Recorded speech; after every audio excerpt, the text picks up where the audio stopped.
Welcome to the Family, Health, and Hustle podcast, where sharing our stories, common experiences, and best practices about balancing family, practicing good health, and reaching your goals can help you feel supported, bring clarity, and guide you to the life you want. So if you're ready to challenge yourself, your health, and the hustle around you, then consider this your community. Now, let's welcome your host, Anthony Hernandez. Hey, welcome back to the show. Appreciate you joining us today. Today we're talking about a pretty serious topic, something that I actually don't have a lot of experience with. It's hard for me to relate, but I know it's a real issue that a lot of people are dealing with. As the world gets more complicated, there's more things to worry about. And with news and media being even more conveniently consumable within reach than ever before in history, we're very in tune with things that are happening all over the place or in other people's lives, things like that. So anyway, that being said, as the world gets more complicated, there are more and more people who are struggling with anxiety and depression and general mental health issues. Like I said, I don't personally have a lot of experience with this. It's hard for me to relate. I can only kind of imagine what people are going through. But today I have a good friend of mine here with us who has been going through their own journey and kind of discovering themselves in regards to mental health. I want to jump in the conversation with today's guest. My friend Cameron Lyon is going to be joining us today, again, to kind of discuss his journey where he kind of became aware that these issues were plaguing him and kind of bringing down his everyday life, or maybe not even bringing it down, but just affecting his life in a way that he wanted to take control of. So without further ado, Cameron Lyon, welcome to the show, man. Thanks so much for being here. Thanks. It's a pleasure. Always love to share with people. Yeah. For those at home, Cameron and I and our friend Steven, we were racquetballing for quite a while right there. Yeah. And I fell in love with that sport, man. But I haven't done it for a while. No, it's awesome. I did it in high school and got Steve into it, and I don't know how you learned about it, but I'm always down to play. I don't even remember how I did either. I just remember jumping in and just loving it. And then we were just doing it so often. I had to like start stretching every day and stuff because you get Mm-hmm. so low. And Cameron was the king of hitting that ball just like, I mean, it was like almost on the ground, just boom against the wall and it'd roll off. And I was like, I hate this guy. Like you were always so difficult to play against because you just had that shot down. What's amazing is I was the worst one on our high school team, actually. Really? Yeah.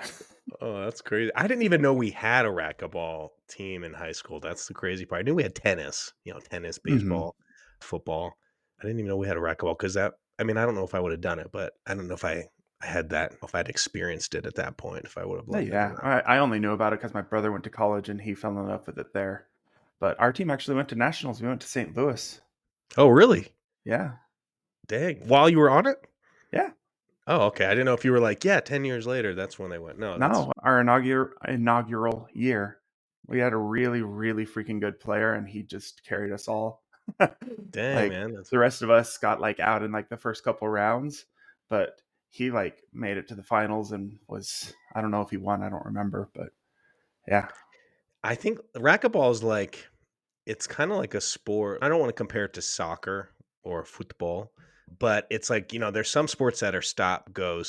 And I feel like good racquetball players, like it's just go. Like you just Mhm. go for a while. So it's huge endurance. You need endurance to Yeah. to be effective at it. So I think that's oddly why maybe I shouldn't instinctively like it, but I did like it, right? Because I don't Yeah. like moving a lot. So Yeah. anyway. Like a dwarf, very dangerous over short distances. Yeah, exactly. I'm good for like 80 seconds and then I'm like, you got it from there.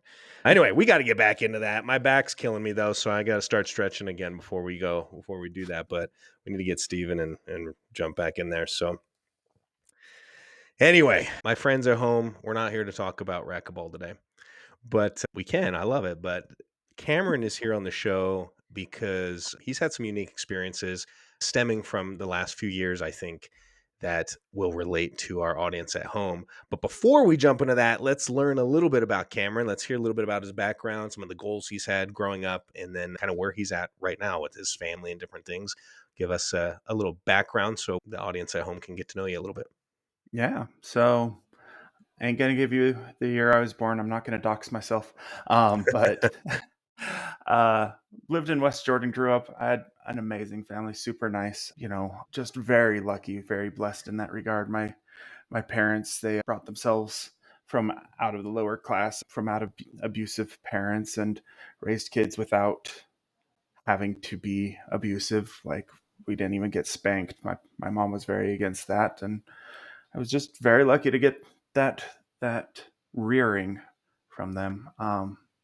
So I went to college, or not to college. I went to high school, and when I was in high school, I thought that I wanted to be an anesthesiologist because I had gotten eye surgery done. I'm like, that guy, he gets paid well, and he just sits there for an hour playing on his phone. Well, And he's back then it usually was a funny. yeah, right. Back then it was a Palm Pilot. So when I went back for my surgery, he like pulled out this Palm Pilot and let me play Pong for a second, and Dude, then I fell asleep. do you, do you remember when you first saw a Palm Pilot? Oh, dude, it Like, was crazy. when I saw it, I was like, what is this? The future is now. Like, I Hmm. was like blown away. And then someone in my neighborhood got a colored one, and I was just Yeah. like, that was the coolest. Like, he was the coolest guy in the Oh, yeah. neighborhood.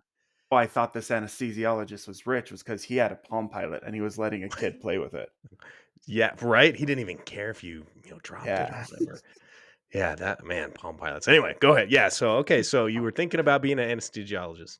Yeah. It turns out I get squeamish, not around blood, but around open things.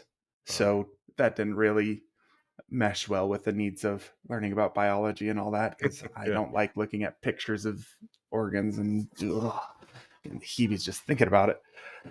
I think a lot of people feel the same way. Yeah.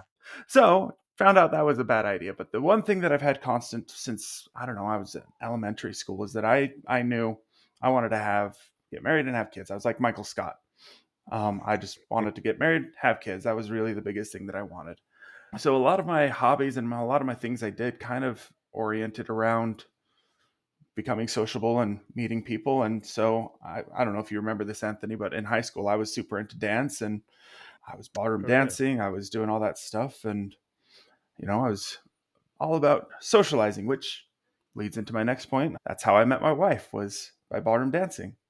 Oh, I Um, didn't know that. yeah. So I was up at BYU, Idaho. We were at a Halloween dance. I was playing wingman for my friend.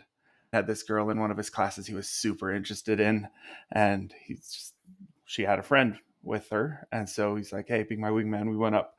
I talked to Jamie. She talked with the girl, and me and Jamie hit it off, and then yeah, the rest is history. That's awesome, man. I didn't know that. And I do remember you and I, we did go to the same high school at the same years. We knew each other. I would say that we were friends. It's not like we were hanging out all the time, but it was like we were sociable with each other and stuff. Hmm. So I do remember you being into dance. So that's really cool. I didn't know that you met your wife through that. So that's a Yeah, passion you share. Do you still yeah. dance with her? Actually, not very much. Getting old kind of takes away your energy, Yeah. and dancing is kind of a lot of energy. Yeah. Well, and I'm like a hug and just kind of sway back and forth. I know you guys were like flipping up in the air and doing all kinds of crazy stuff. So So got married, had my first kid in 2017, uh, and had my second kid in 2019. And then I just had my third kid, 11 months ago. It's crazy. She's almost a year old, yeah, but dude, that's crazy. Congratulations. thanks. And yeah, 2020 was kind of a pivotal year, I think, for almost everyone. So the weird thing is that my story actually starts in 2019. I was one of the few people that knew about COVID-19 while it was still in Wuhan. I was actively following the news about it. I had seen these videos of like the city just being completely abandoned, like these massive cities with huge squares that were full of people. And I just always saw them just abandoned. Dang. And I'm like, holy crap, there's no way that can happen here. I wonder what'll happen if it ever makes it to America. And so I just started tracking it. I remember being in California over New Year's, just watching the news. And I think it was over New Year's that the first cruise ship got it. Maybe it was a couple weeks after. But I do remember that they wouldn't let. I don't know if that was if it was New Year's, but I do remember that was kind of the beginning. Was like these cruise ships arrived, and yeah, they wouldn't let people off. Right? They were kind of like, yeah, you got to stay on it. they did that, and then ironically, a lot more people got the the flu there or got COVID there, and it Hmm. accelerated. It doesn't matter. I mean, looking back, right, it's very obvious it was going to reach everywhere, no matter what we did. But Yeah. Quick note on that. I haven't watched it yet, but there's a video on Netflix. There's a documentary about a gal and a guy, and they either went on a date or it was either their first date or their second date. But I think it was their second date, and he was like, "You want to do something crazy?" He's like, "Let's go on a cruise together." oh, And they end up going on a cruise, and they get stuck on the ship mm-hmm. during COVID for like, 3 or 6 months, whatever it was. Yeah, And anyway, so I haven't watched it yet, but it seemed pretty wild. If I get some time, I want to watch it. But I'm like, that would suck. You right. know? But anyway, I mean, you tell yourself it'd be nice to be if you're going to get stuck somewhere in quarantine. At least you're in a cruise ship, right? You got unlimited food. You've got someone that'll be doing that stuff for you. yeah. But I don't think they even let them out of the rooms, did they? I don't know. I I don't know. mean, I really don't know. Yeah. Anywho, so all that's to say is my anxiety was first presented there. I've had it my whole life. It has been there. But this was the first time that I felt an abject fear that I could not quantify. Hmm. I was scared about something that was to come, and I never had the words to describe it. And it wasn't until it actually showed up here in the US that my wife finally helped me identify the word. The word I was looking for was anxiety. I was scared of something that hadn't been actualized, that wasn't substantial. That's not to say it's not a risk. Anxiety is not a bad thing, right? Anxiety is a useful mechanism. But the problem is that my anxiety was driving me to, I wouldn't call it insane actions, but unhealthy actions.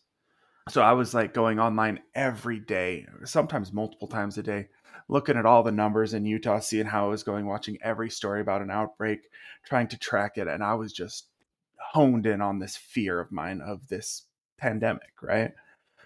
And so I went to the doctor about it. Coincidentally, I was diagnosed with diabetes that time. So good thing I went to the doctor. Go to your doctor. Uh, Go to your annual checkups, everyone. yeah, absolutely. So I went to the doctor and he said that I've got generalized anxiety and depression. The depression caught me off guard. I never noticed that, but it's there. Yeah, So let me ask you go ahead. this. Do you, I think when I think anxiety, I think of having that being a very visible thing where like Hmm. people around you have anxiety, like you might be able to notice like, they're really afraid of that. But then you throw in depression, and I feel like depression's the opposite, where it's very Hmm. internal, right? Like sometimes you don't know, majority of the time you don't know if someone's in depression. Yeah. So do you feel like how do you think you showed, because even being around you around that time, because we were doing some racquetball right at the beginning, not 2000, probably the end of 2019, beginning of Yeah. 2020, mostly I think end of 19. But like I knew you were aware of what was going on, but I didn't see any like overly anxious behavior or anything like that. So I was just curious, like, do you think that, how do you think you exhibited that? Do you think like that depression did kind of have you bury it, or were you very vocal about some of that stuff that you were worried about? I mean, I only saw you a couple times a week in the morning for a little while, but I was just curious. What do you?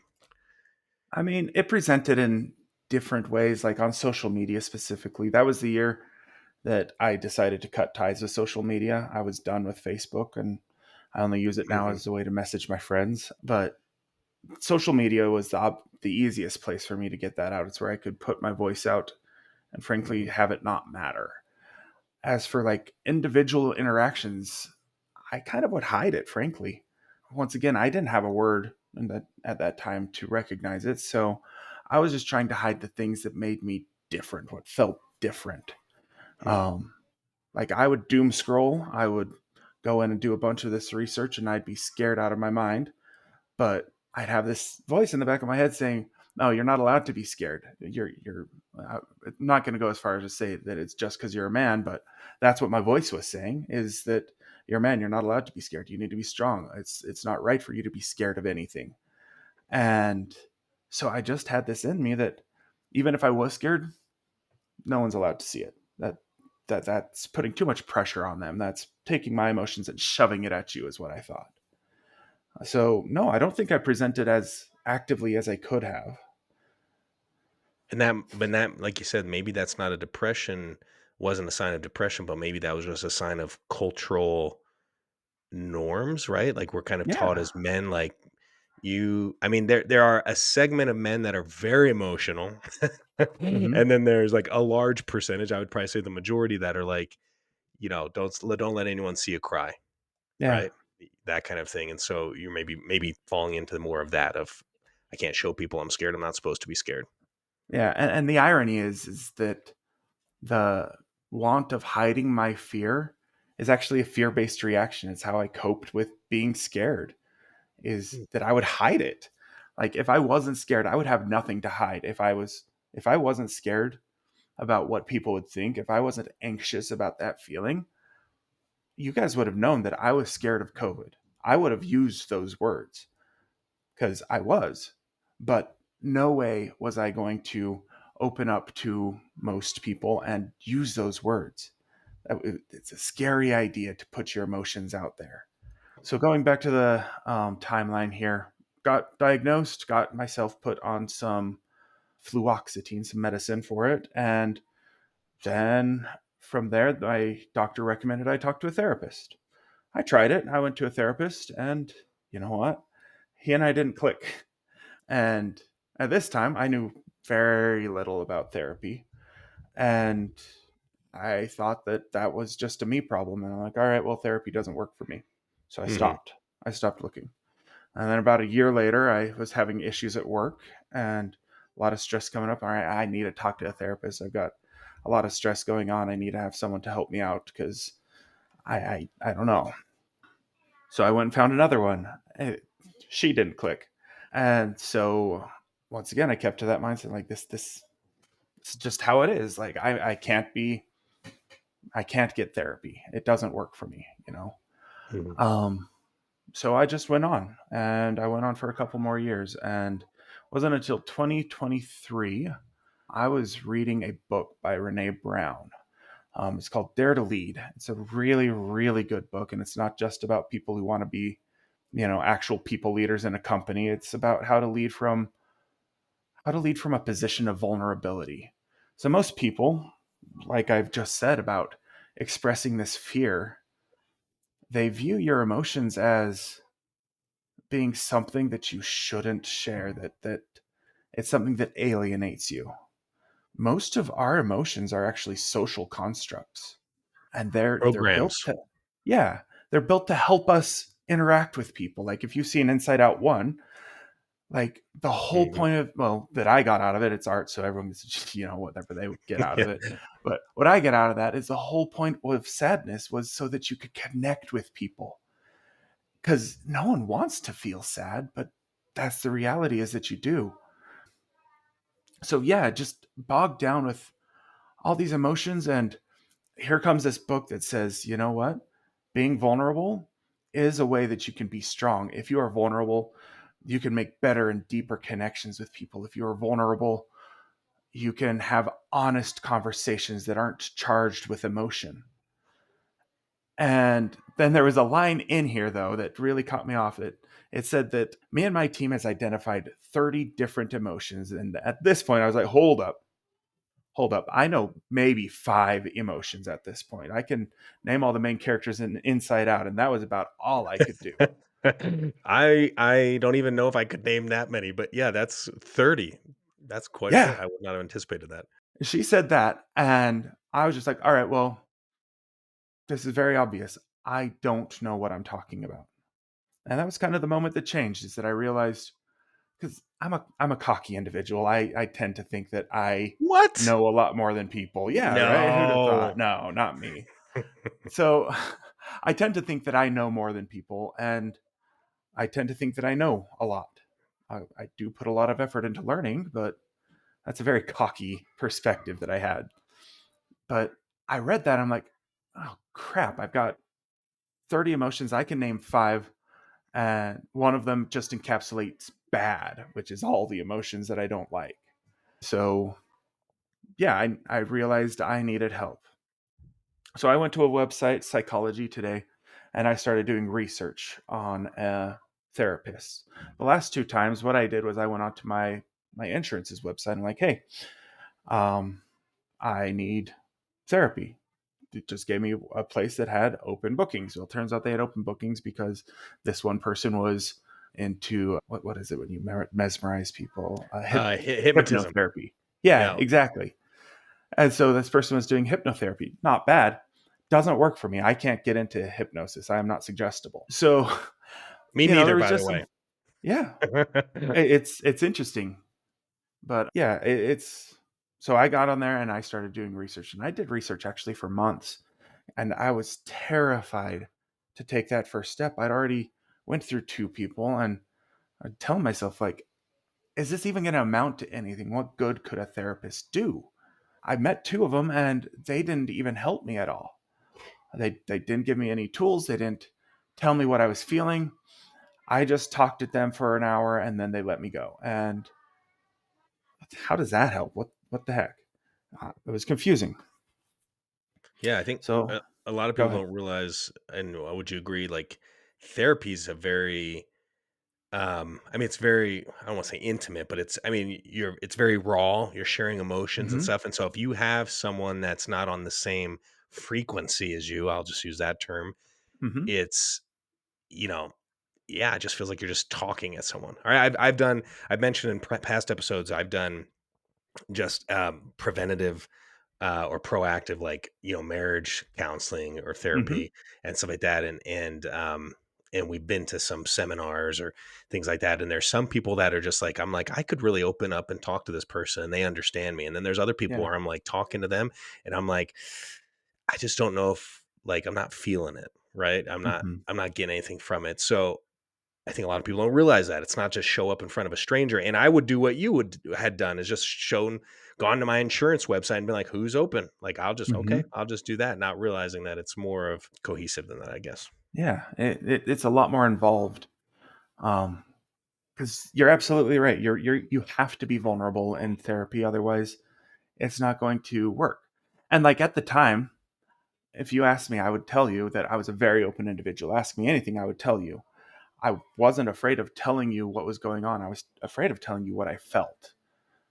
But that's mostly because I didn't know what I was feeling. I didn't have the words to describe it. It was like when I went to Japan and I knew exactly what I wanted to say to these people. I had things that I wanted to say, and I couldn't talk to them. I knew a half dozen words at the time that I left for Japan, and I couldn't tell them what I wanted. And that amounted to me getting scared and locking up and not talking and doing the worst thing that I could have done to learn the language, which is not practice.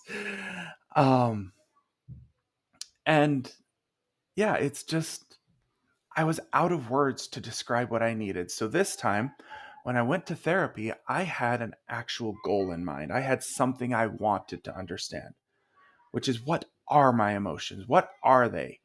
Try to diagnose them, try to pull them in and recognize what's going on. Because it was at this point I recognized I was clueless. I had no idea what I was doing.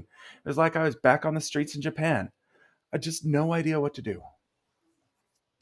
So I went to my first therapist. I've had a total of two that have worked for me. And this man was perfect for me. He talked. He didn't just let me talk for an hour. He was perfect for me. Not perfect for everyone, perfect for me. I needed to learn. I wanted to learn. Mhm. And so when I went to him, it was probably half and half the amount of time I talked versus the time he talked. And that was the therapy sessions that we went through was something called DBT, dialectic behavior therapy.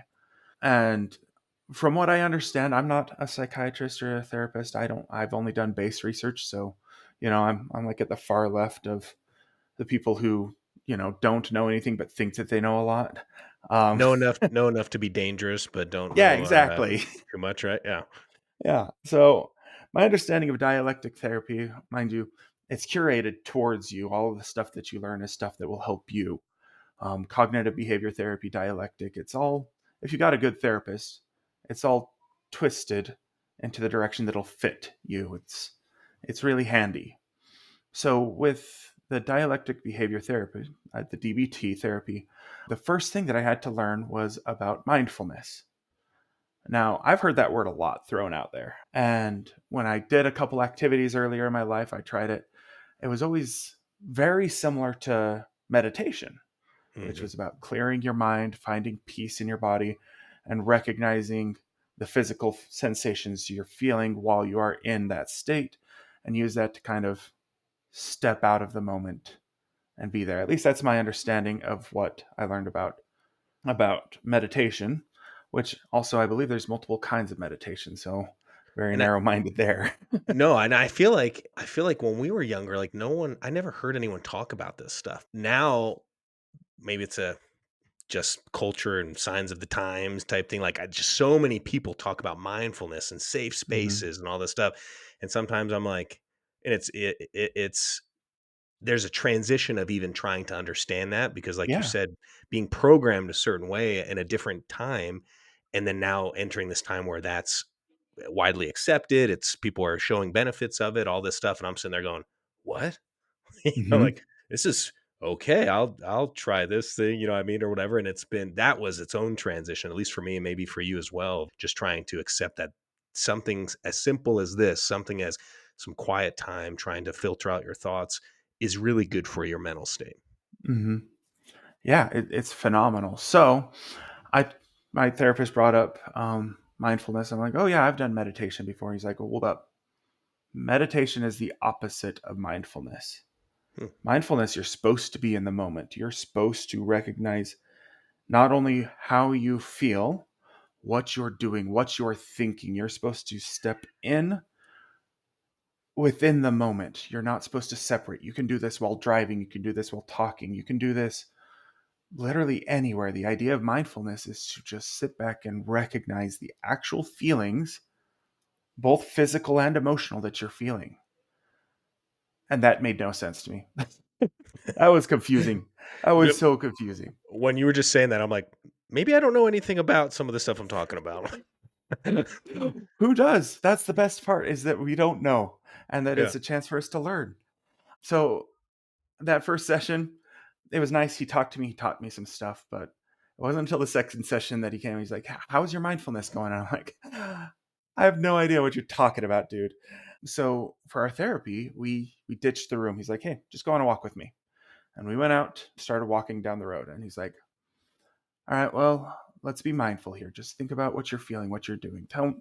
As you're feeling things, tell me what you're feeling." And so the first thing that I told him was that I'm walking down this road. I remembered walking, because I used to work on that road. I remembered walking to this. And he's like, no, we're not supposed to be looking at the past. He said it in a lot kinder of a way. He's a therapist. He knows how to phrase things. Mhm. I don't.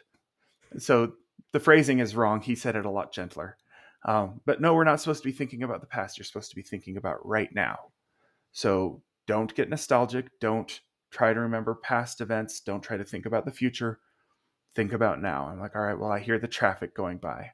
Like, good. That's exactly a great place to start. You hear the traffic. How does that make you feel, hearing the traffic? Like, okay, well, I can feel the sensation of noise in my head here. And, I can feel that. And I recognize the sound. And I don't have any emotions towards cars. I'm very comfortable around them. It's like, okay. And we kept going. He's like, what about the sidewalk? It's not even. And so then we talked about that. And we talked about the wind and all these just common things that if you're mindful, you can feel.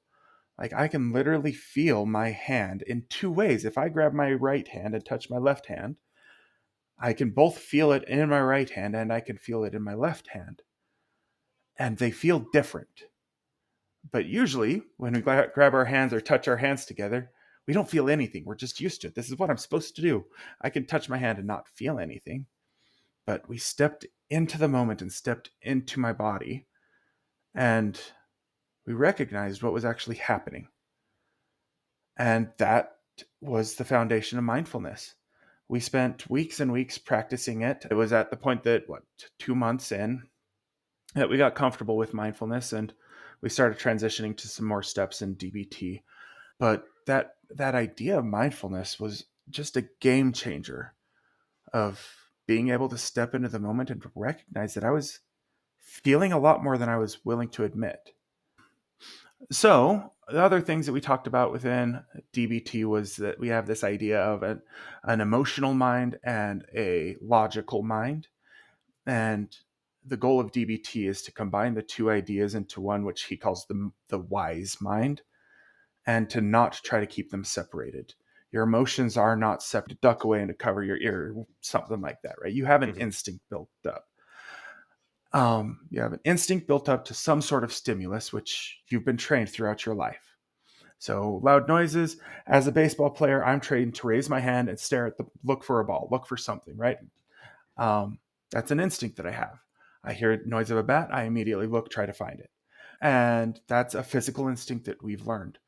The emotional instincts are there. They are baked into us from childhood. We've learned it. We have emotional instincts, things that take over because you've basically been trained that way. And so you start to feel these feelings related to things that are basically inconsequential. For example, I feel anxiety and fear when I think about praying around anyone else. That is a what I hate using this word because it's loaded now, but that is traditionally a non-triggering event for most people. Most people would think about, if they're religious or not, that if they're praying publicly, it's the same as praying with someone. I've got something there. And then the other part of DBT was to take this from a non-judgmental perspective, to not call anything good or bad. So we went through a lot of exercises about recognizing the good that can come from anxiety, the good that can come from fear, the good that can come from sadness, and the bad that can come from excitement, the bad that can come from happiness. There are some bad things that can happen. For example, on that front, I went out shopping for a car, and there was this really charismatic dude, and he did a great job. Absolutely stellar at his job. Good for him, man. But he got us just happy. He got us in this mood of excitement. And we bought the world's worst car. Like, it was Skilled Chevy Agent. salesman. Yeah, he was phenomenal. He just made that connection. He got us excited, and then he used that excitement against us. I don't think it was quite as cynical as I put it. I'm a very cynical person, but I don't think he was intending to be that. I don't know. I don't think he was trying to pull my emotions. I think he was just trying to sell. Yeah, he probably wasn't like, I'm going to sell this family this horrible car so I can make some money. It was probably like, they seem interested. I'm going to get them really excited about it. Yeah. Right. And so excitement itself isn't bad. Most people would consider that a good emotion. You're excited for something. Well, it led me to spend $20,000 on a car that I hated for 5 years. It sucked. And so the idea of the dialectic therapy was that I would recognize these things that I'm feeling and not judge them, not call them, not label them as good or bad, but label them as what they are. And then we would slowly go through and recognize more and more emotions. Now, for someone who's never felt emotions, well, that's a misnomer for me, at least. I know there's some medical conditions where people don't, but most people, even if they're suppressing them, they feel the emotions. They just don't recognize it, or they don't know how to describe it. They lack the words.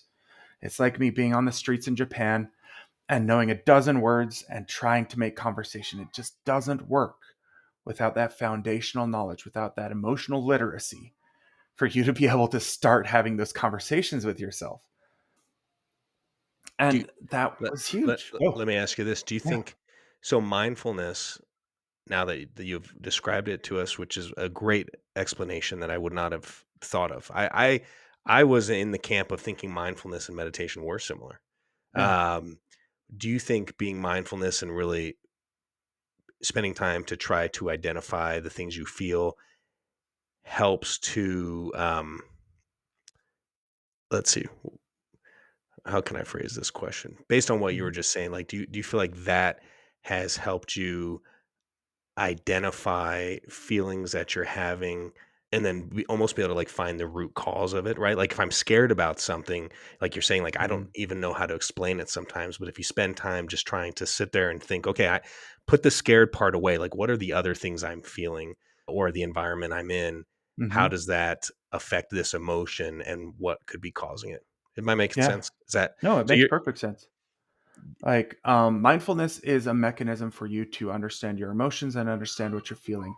The interesting thing that my therapist taught me is that most emotions, almost all of them, have a physiological effect. You can literally feel them in your body. For example, when I feel anxious, I feel it up in my jaw. It clenches. I get nervous and I clench my teeth. I grind my teeth. When I am frustrated, I can usually feel it under my cheeks, usually associated with the red that comes to your cheeks of, you're getting worked up, you're starting to get angry. Mm, So I can feel it there. All these emotions have different places. And so there's an actual physiological response that you can identify. So me, as someone who doesn't have any words at this point, I identify as I'm driving down the road and someone cuts me off that I feel something under my cheeks. I would deny 100% that I was feeling angry because I could justify. I'm like, all right, well, they cut me off here because let's say they're in a hurry. I don't care. But the fact is I still had that emotional response. It's still made under my cheeks warm, and that was an emotional response. So from that point, it was learning how to identify them. The tool that we use is emotional digestion, is what he called our emotional digestion. I always pronounce the word as digestation. Um, mm. I but don't know the difference, so it sounds cool I to don't me. So, I don't think there's a difference. I think I'm just pronouncing it wrong. But well, I like the way you pronounce it. So you it's keep doing you, boo. so what he did was he gave me some tools on how to start identifying them. The first thing was to obviously recognize through mindfulness that you're feeling something. You don't have to put a name on it. That's fine. The second thing is to recognize what sort of stress that's putting you on. He used the SUDS, the subjective unit of distress, which is basically you arbitrarily assign a 0, 1 to 10 on how much this is messing with you, how much distress this is causing you. And you recognize what level you're at. And then from there, you start going through emotion by emotion, trying to identify which ones exist, which one exists. And so then on my phone, I've got a feel wheel, which has, 50 some odd emotions on there that I go through, and they've got subsections. So like under anger, they've got like, I love my English ability. Frustration is one of the ones that are common in there. Mhm. And so I have done something that I'm embarrassed about. And so we start looking at these emotions, but specifically anger, not as a bad thing. It's not a bad thing. Anger is a very protective tool that is useful. But to identify that when you're having it, not deny it because anger is a bad thing.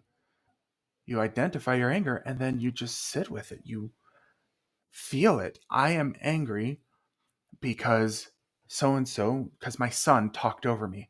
Why does it matter that my son talked over me? He's 5 years old. That shouldn't matter.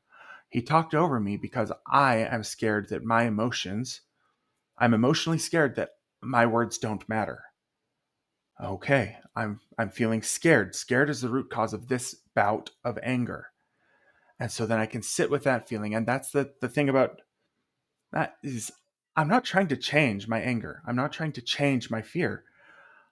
And once again, this is my understanding. This is Cameron. I'm not a therapist or a psychiatrist, but Mhm. we learn to sit there in that feeling. We identify that feeling. And then after you've sat with it and understood it, the next step is to move, to start going about your day mindfully. Recognize that that is there, that fear is hidden underneath the surface. And it's there. Once you recognize its existence, it's like going out into the ocean, if you see a wave coming, you can brace for it. You know that it's coming. But if you have your back turned to it, good luck, Hmm. man. Like, you don't know when it's going to hit unless you're like really good and experienced with it. Like, you got to have some awareness. Hmm.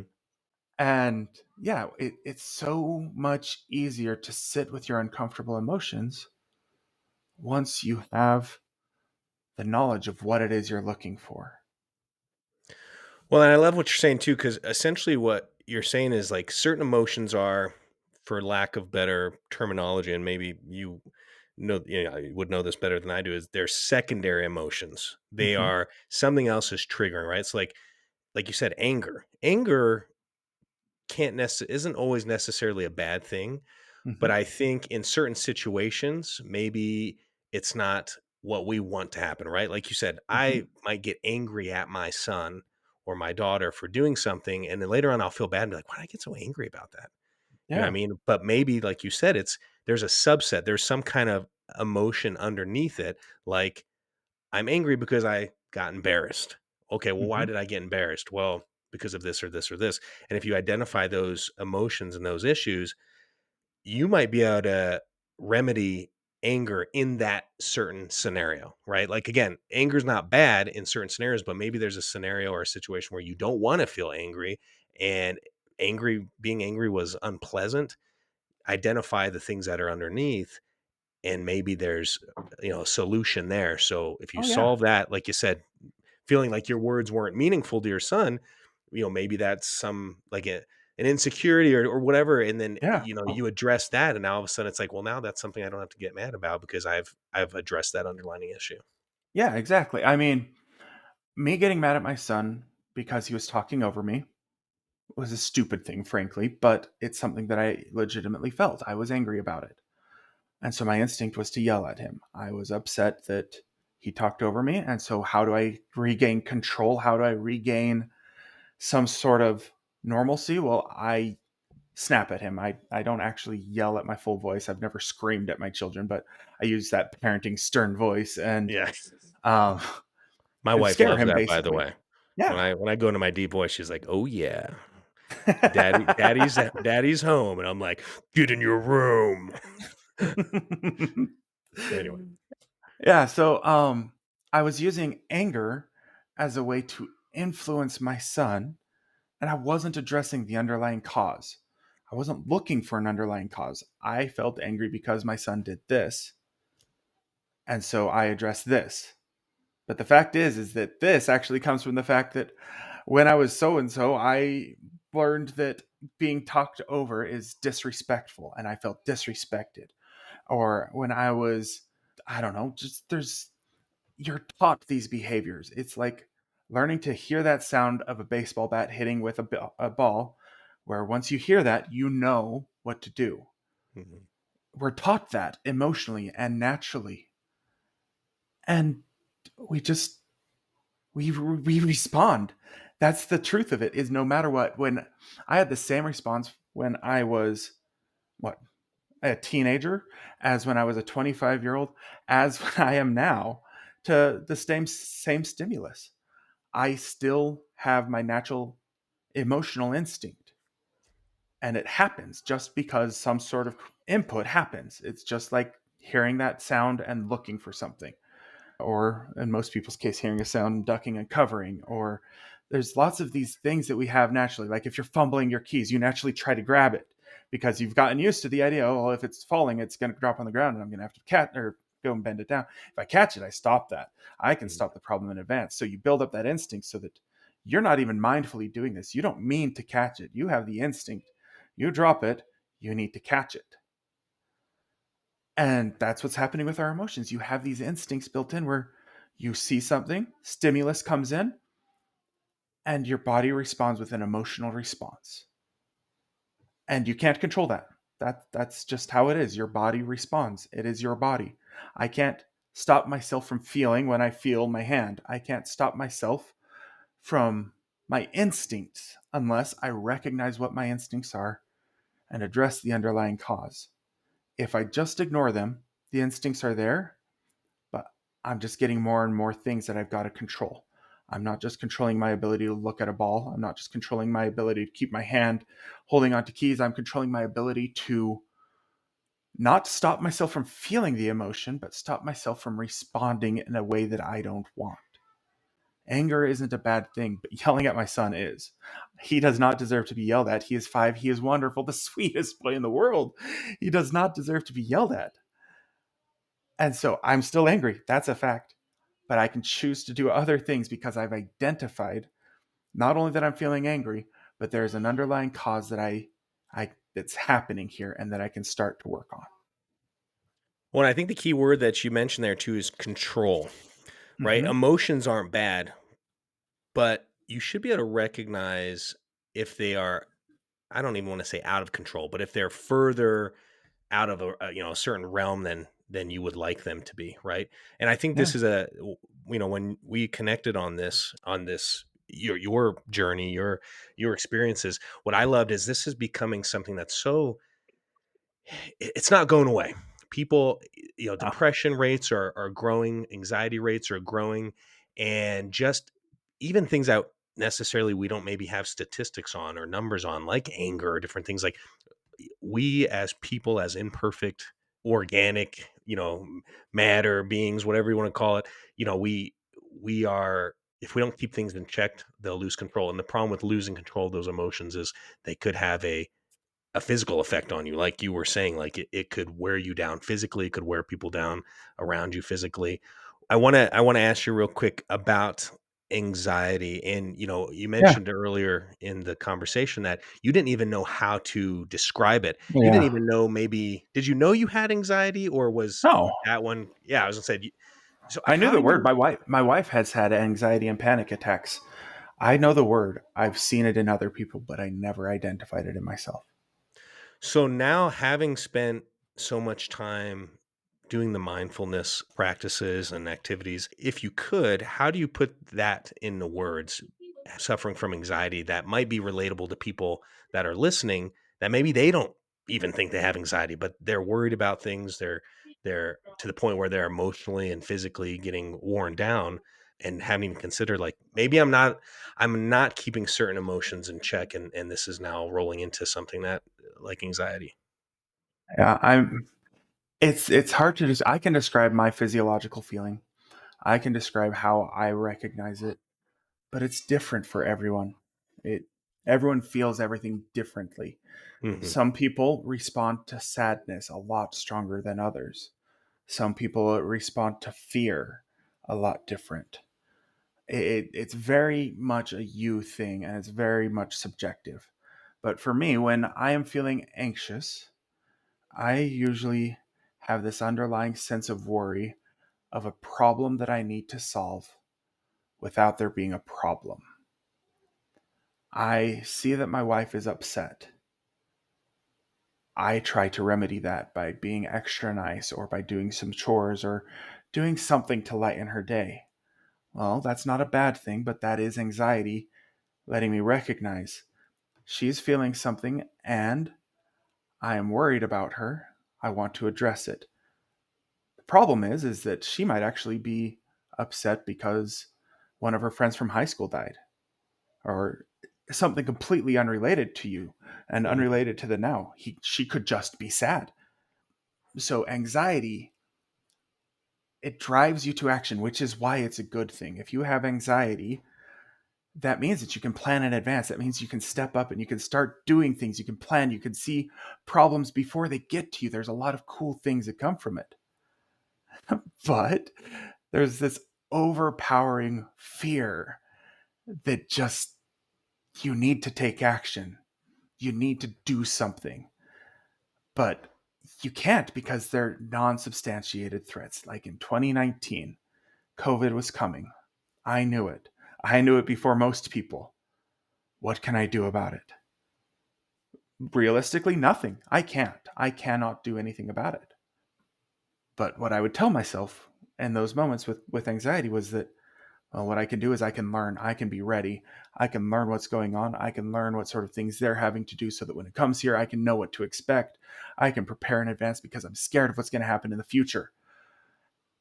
Yes, I can. but that's just going to feed into my anxiety. I'm giving it food. I'm saying, oh, you're absolutely right. This is definitely where we need to be putting our efforts into, because this happened in Wuhan. That means that this is going to happen in Salt Lake City. And then it just gives anxiety its own power. And once you feed anxiety, ooh, that is a greedy bastard. Sorry, I don't know if swearing's allowed on this show. Yeah, sure. Anxiety will just take and take and take. So if you give it an inch, if you give it any recognition, either positive or negative, if you say, no, that's not going to happen because this and this and this, well, that's anxiety still. You are using anxiety to dismiss your anxiety, which is raising your anxiety. Mm-hmm.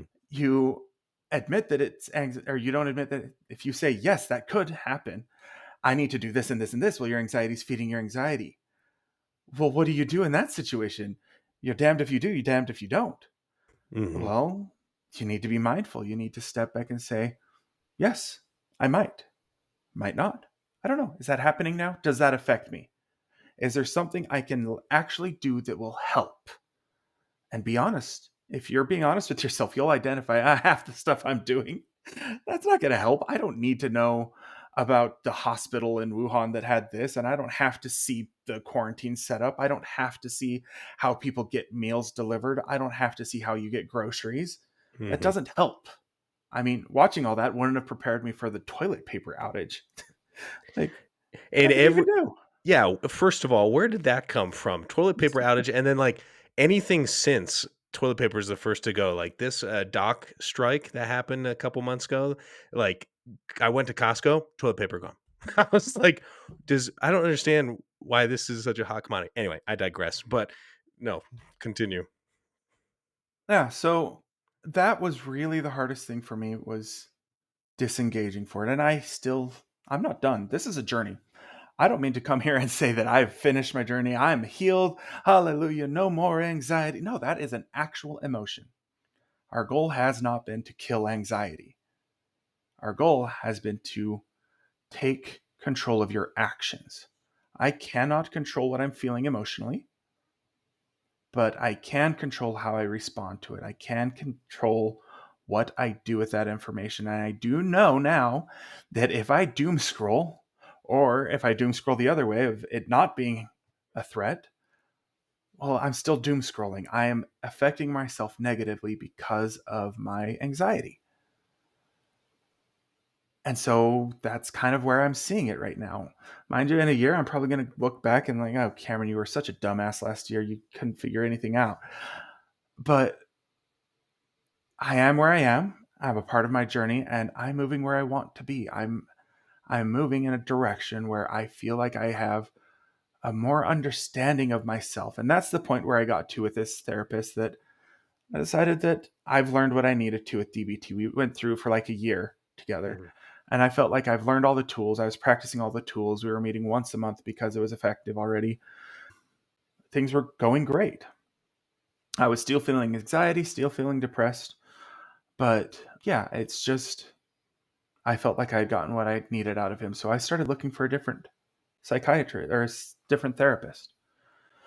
And I found one. He's amazing, phenomenal. And the goals that we have for this one is to understand myself. I want to understand not just why I am, but, well, not why is the big question that I need to figure out, but I need to understand what makes me me and how I respond to things. Understand how I tick. I mean, I I don't know if you have kids. If you do have kids, I do know that. I don't know if your Mhm. kids watch Bluey. Let me finish that. Bluey. Uh, Occasionally. so there's an episode in Bluey where it's like at a wedding ceremony, and one of the grandparents went on a month-long trip to India, and in order to find himself, is the grandma saying sarcastically. And then I don't know which one of the kids comes up and like, well, you don't have to find yourself. You're right here. That's it. That's the answer. You are here. You have all the information you need to find yourself. You just have to dive in. It's hard. It's uncomfortable. You bring up lots of things that we traditionally feel as negative emotions, things that hurt, feelings you don't want to feel, the sadness that you feel for having all these things in your mind. You can feel sad. You can feel anxious. You can feel regret, you can feel embarrassed. You have all these things just churning around in there, and you can identify them and you can start recognizing who you are. And you're unwinding this ball of emotions. And dude, it's liberating. It is just as liberating for me. I'm a religious person, despite what my language is like. I'm a That's okay. religious person, and it's like that feeling that you get when you're on a spiritual journey. It is deeply personal. It is curated to you. It is a way for you to grow. It is so beautiful, and I see it even on a religious level.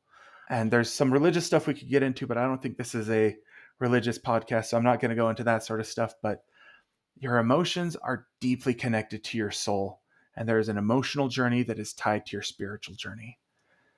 And it is so cool to be able to take steps in this direction. I am actually moving. I'm actually learning stuff about things that I've been confused about since I was a teenager.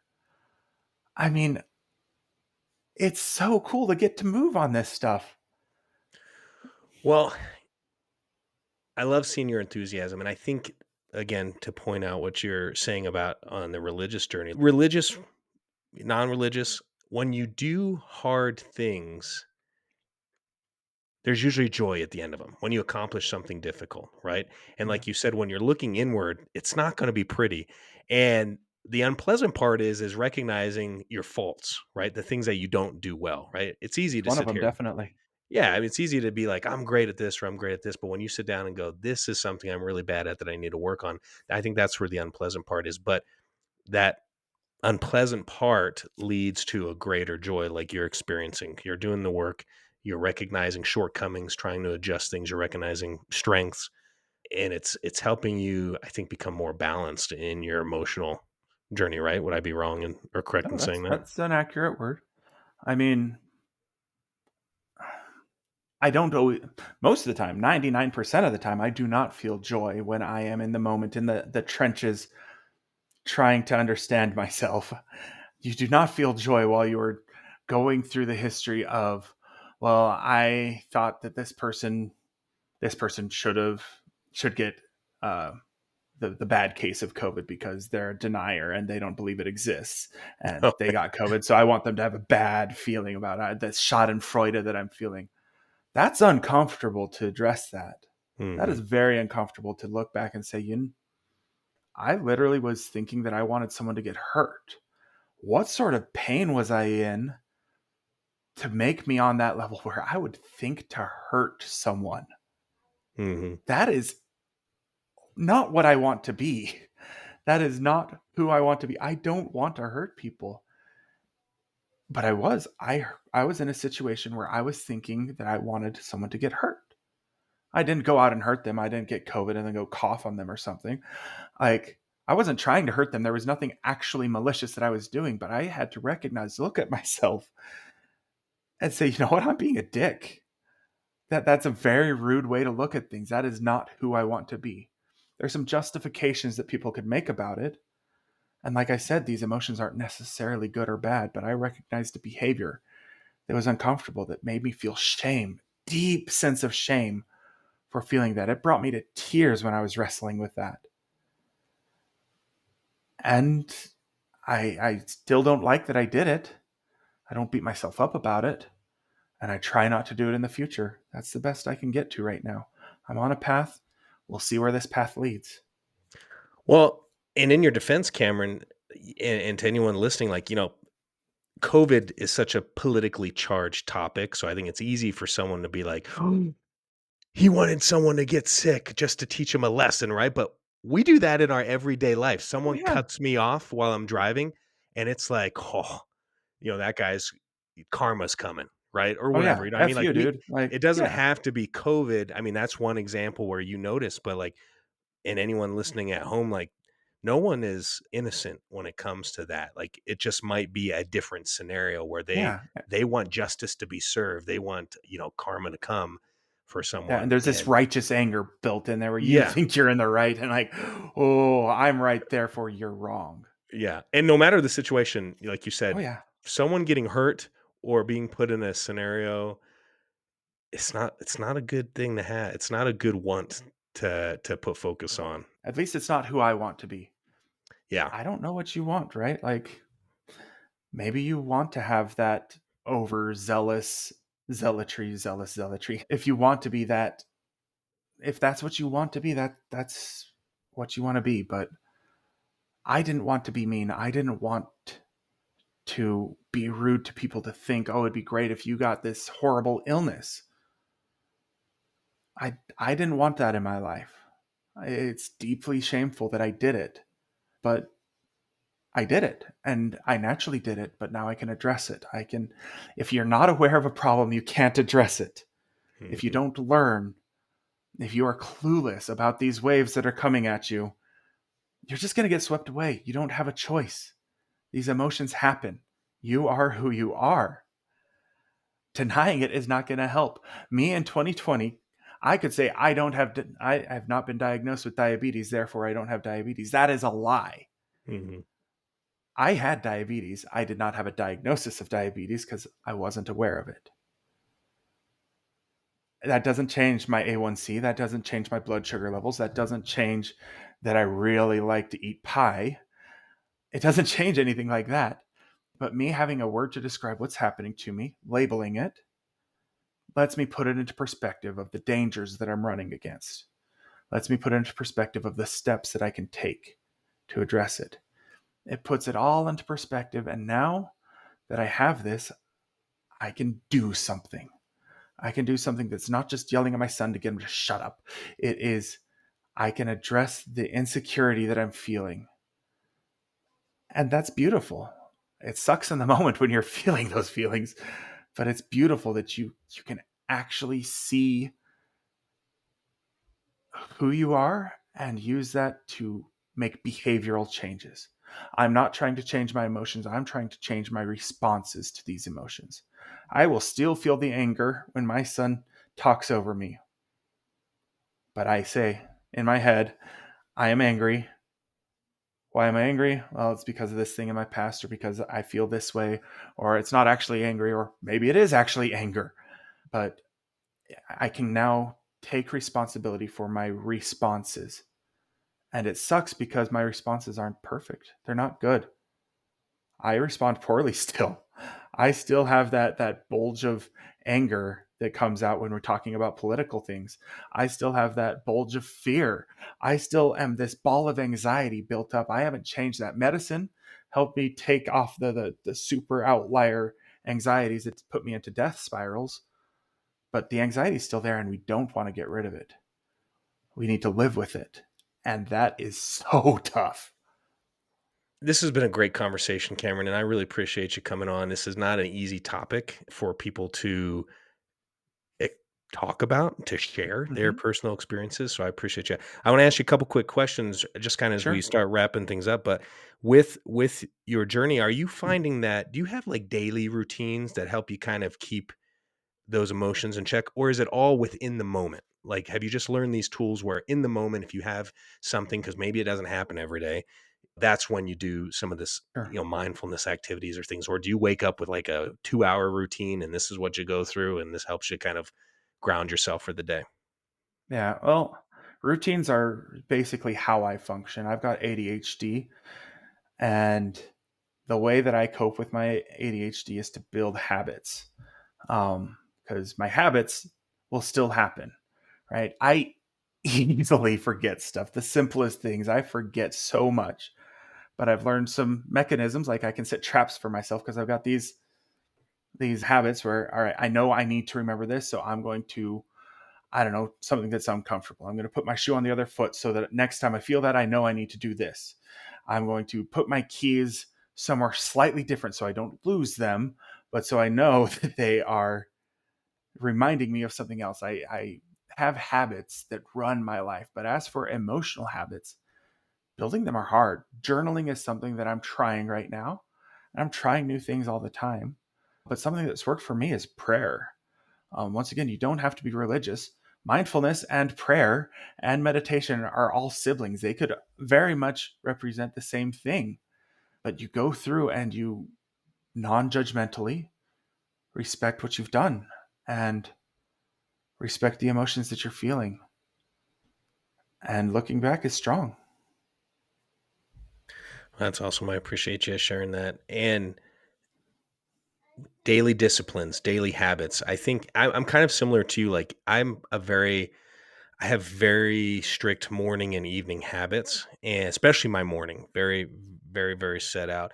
And like if I know I need to remember something, I will intentionally place something out of that habit. Like if I Yeah. go to the same counter every day and I make my morning vitamin drink or whatever, but I'm supposed to give the dog his medicine, I'll put that medicine right in the way or Hmm. whatever, right, to intercept me in my habit because I'll forget. So Oh, because yeah. I go through those routines.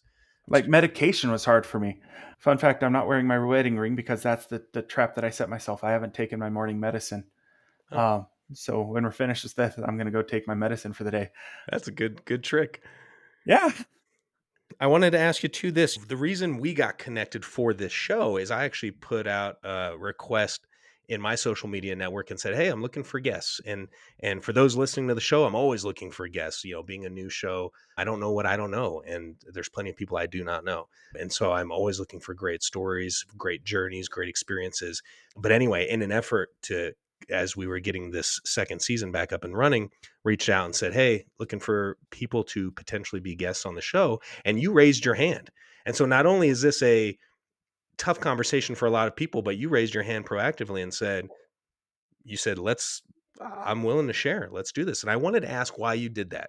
Why would Hmm. you want to get on here in front of however many people forever? This will live on the internet forever and Yeah. share this story. Because I think it's admirable and I'm grateful that you did, but I was curious to hear, what made you raise your hand. Yeah, sure. So built into me, I I have a tendency that I love to collect knowledge. And that's what therapy basically has been for me. That's how I've phrased things. That's how I've staged things for myself, is that I'm here to learn and to grow. I also have it built into me that I love teaching the things that I learn. In high school, I taught ballroom dance along with Miss Kempton, the teacher. In college, I literally ran the ballroom dance club there, teaching them how to dance. I literally ran the country dance, teaching them to dance. I literally ran the fencing club, teaching people how to fence with foils. I taught people how to play racquetball. Teaching is just baked into something that I naturally enjoy. And now that I've learned enough that I feel like I can stand up, mind you, I'm not out of the water, but I'm at least not completely drowning. Um, Now that I'm in a state where I feel like I can help people, that's what I want to do. I want to teach. Teaching is the best way that I know of how to help because knowledge is so important to me. And if I can give just a single piece to someone that could help them in this journey, because God only knows this is a tough journey that we're all in. This is very difficult to live how we live. We're all going through the waters, we're all trying to survive. But if I could just get any sort of way to help people, that would just make me feel so much better. And that's why I did it. I've helped people go to therapy before and it's nice to have this one-on-one, but I'm not I don't feel satisfied just sharing when it's convenient. I want to share as often as I can. And that's why I do the same thing at work. I volunteer for learning exercises where we run training exercises at work because I love sharing my knowledge and I love teaching. So that's what this is. This is me hoping that I can say something that helps someone and also being cocky and arrogant enough that it drives me to action. If I wasn't cocky and arrogant about this, I wouldn't be talking. If I wasn't a cocky and arrogant person, I wouldn't have that confidence to come out and reveal these shameful things that I've done. But I like sharing them. And like they say in the book for Dare to Lead from Renee Brown, vulnerabilities are the best way that you can connect with someone. And putting up armor and putting up shields is the best way to distance yourself from someone. I don't want to, I want to help. Well, thank you for sharing that. And by the way, like I said, I think it's admirable that you want to share that experience and that you're not content just going through your own journey, but to help other people as well. I wouldn't use the word cocky and arrogant Oh, hey, I'm ready. for you on this topic. Maybe other topics I would, but I would say, yeah, confidence. You know, confidence in what you know and how you can help other people. I think is definitely a word I would use to describe you. Um, Well, thank you. yeah. Thank you so much for being on the show today. Is there anything else you want to share? I typically ask people where they can follow you, but I Oh, don't know, follow me. yeah, I'm boring. I No, know. Well, I know at the beginning of the conversation, you were like, social media wasn't good for this. So you tried to no, it's limit not. that. So, yeah, I mean, if there's somewhere you want them to follow, great, you can mention that. But if not, I mean, my last question to you is what's your next big goal? My next big goal. Yeah, what are you trying to accomplish? It could be along these topics, something that you're trying to master, or it could be something totally unrelated that you want to accomplish. So my goals are very simple. I've never been the type who sets extravagant goals. Like I said, when I was a teenager, my only goal was to become a dad. That's what I want. I don't want to be filthy rich. I don't want money. I don't want to change my life in that way. I want to find joy. And frankly, the next goal that I have is that I can help my kids grow up and that they can be healthy, that they can learn from the stuff that I've messed up. And so my next goal is to help my kids be happy. I can't make them happy. That's not going to happen. But I can help them. I can help them to have the life that they want. And that's all my goal is right now. I've got goals for work. I've got goals, for, progressing in my career. I've got goals for, oh, I'd love to go on this vacation. That stuff doesn't matter. That stuff's just a drop in the bucket. That's a step. If we're talking big goals, the thing that I'm striving for, I'm striving to help people. And the best way I can help is my kids. When I like how you said, that's all my goal is. Like, yeah, this next 20 to 30-year goal. Yeah. That's all it is. Right. No, that's a huge goal. And I think that's great. There's not much you can do in life that will be as impactful as what you just said. And so, That's what I believe as well. Yeah. yeah, and I'm with you. I believe the same thing. And family is the most important in making sure you give them opportunities to learn and experience and pass on some of that wisdom that you've obtained throughout your journey that you've experienced. So, Cameron, thank you so much for being here today, my friend. I appreciate your experiences and your willingness to share. Is there anything else you wanted to share while we got you on the mic? Thanks for having me first. And second, get out there and play Dungeons and Dragons. It's good for your health. Yeah. Yeah. I've never actually played. I have Oh, dude. never played. Steven is the best to play with. Go. He is so into the role playing. He's an actor. You're an Yeah. actor. I think you would enjoy it. D&D is just acting, but it's a way that you can explore different scenarios. It's fun and it's really healthy. So Good try it. medicine. It's fun. All right. I'm Yeah. gonna have to look it up. He does talk about it. I haven't hung out with Steven for a while, but he would talk about it. He's like, yeah, we got D&D night. I'm like, Yeah. cool. I dragged him into that. It was 5 years ago. He was coming home or he just finished a play and I dragged him into our D&D group and got him addicted. Yeah. Does he have his son in it too now when his son's out here visiting or? Yeah, he's fun. He's got some very silly ideas. I love playing with kids. They aren't afraid to make it silly and fun. Yeah. Um, it's fun. I mean, he basically played Megamind. It was fun. My bulbous blue head. That's awesome. Well, cool. Cameron, thank you again for being here today. To the audience at home, there are tough conversations to have, but they are often healthy conversations to have. Recognize the things that you're experiencing, some of the things that Cameron's talked about, anxiety, depression. This is something that's not going away. And like I mentioned, and all the numbers point to, it's something that's increasingly more common. And that's fine. You can strive to live with it, like Cameron was saying, just recognizing and identifying it and then living within those boundaries, right? Recognizing what the dangers that could happen and not even necessarily the dangers, but just how to live cohesively with some of those emotions. So thank you so much for being here today. And to you at Thank you. home, appreciate you listening, and we'll see you next week. Thank you for joining in today because pursuing a balance between family, health, and hustle, it can feel a little wacky sometimes. So we need to learn from each other. And with a simple click to subscribe, we'll invite you back to our next episode. In the meantime, download our free ebook, 6 Secrets for Success, at familyhealthandhustle.com. And remember, we're on this journey together. Hey, real quick before you go, I just wanted to jump on here and say thank you so much for listening to today's episode. Really appreciate you being here, and I hope some of the things we talked about help inspire and uplift you in whatever journey you are going through. Now, in order to build this community, I have an ask for you.